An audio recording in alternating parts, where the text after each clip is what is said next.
যুক্তরাষ্ট্রের প্রেসিডেন্ট অথবা প্রেসিডেন্ট পদপ্রার্থীর উপর হামলা নতুন কিছু নয়। ইতিহাসের পাতা ঘাটলে দেখা যাবে অন্তত 4 জন মার্কিন প্রেসিডেন্ট গুপ্ত হত্যার বা গুপ্ত হামলার শিকার হয়েছেন। শুধু ডোনাল্ড ট্রাম্পই নন, যুক্তরাষ্ট্রের ইতিহাসে আরও অনেকেই গুপ্ত হামলা ও গুপ্ত হত্যার শিকার হয়েছেন।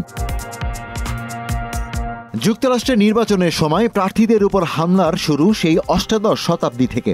1965 সালে রিপাবলিকান প্রেসিডেন্ট পদপ্রার্থী আব্রাহাম লিঙ্কনকেও গুলি করে হত্যা করা হয়। ওই সময় তৎকালীন জনপ্রিয় মঞ্চ অভিনেতা জন উইলসন লিঙ্কনকে হত্যার কথা স্বীকার করেন। একইভাবে 1981 সালে জেমস গারফিল্ডকেও হত্যা করা হয়।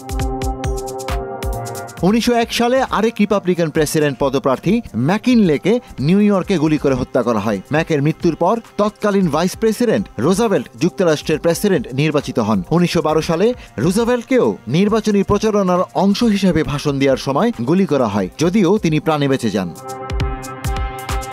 1963 সালের 22 ডিসেম্বর ঘটে যুক্তরাষ্ট্রের ইতিহাসে অন্যতম ভয়াবহ ও আলোচিত হত্যাকাণ্ড। যুক্তরাষ্ট্রের ডেমোক্রেটিক দলের প্রেসিডেন্ট পদপ্রার্থী জন এফ কেনেডিকে ছাদখোলা গাড়িতে গুলি করে হত্যা করা হয়। 1965 সালে রিপাবলিকান প্রেসিডেন্ট পদপ্রার্থী জেরাল্ড ফোর্ড এবং 1981-তে রোনাল্ড রিগানকেও গুলি করে হত্যার চেষ্টা করা হয়।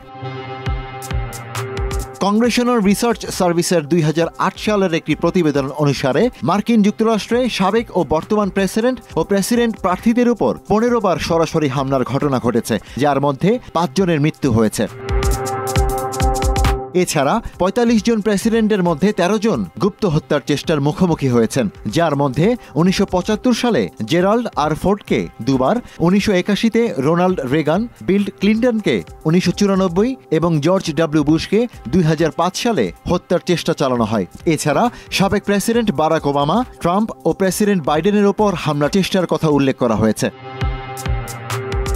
ইতিহাসের কালো অধ্যায়ে আজ যুক্ত হল আরেকটি ভয়াবহ গুপ্ত হামলা। নতুন টার্গেট যুক্তরাষ্ট্রের 45তম প্রেসিডেন্ট ডোনাল্ড ট্রাম্প। স্থানীয় সময় শনিবার সন্ধ্যায় পেনসিলভেনিয়ায় এক নির্বাচনী জনসভায় বক্তৃতা দেওয়ার সময় এই ঘটনা ঘটে। এতে আহত হলেও প্রাণে বেঁচে গেছেন সাবেক এই প্রেসিডেন্ট। গুলিতে ট্রাম্পের ডান কানের উপরের অংশে ফুটো হয়ে গিয়েছে। যুক্তরাষ্ট্রের করা নিরাপত্তা স্তর ভেদ করেও এসব হত্যাকাণ্ড দেশটির প্রেসিডেন্ট পদপ্রার্থীদের জন্য চিন্তার বিষয় বলে মনে করেন বিশেষজ্ঞরা। হামলার হার ডেমোক্রেটিকদের তুলনায় রিপাবলিকানদের উপরই বেশি করা হয়েছে। ইশতিয়াক হোসেন, মোহনা ডিজিটাল।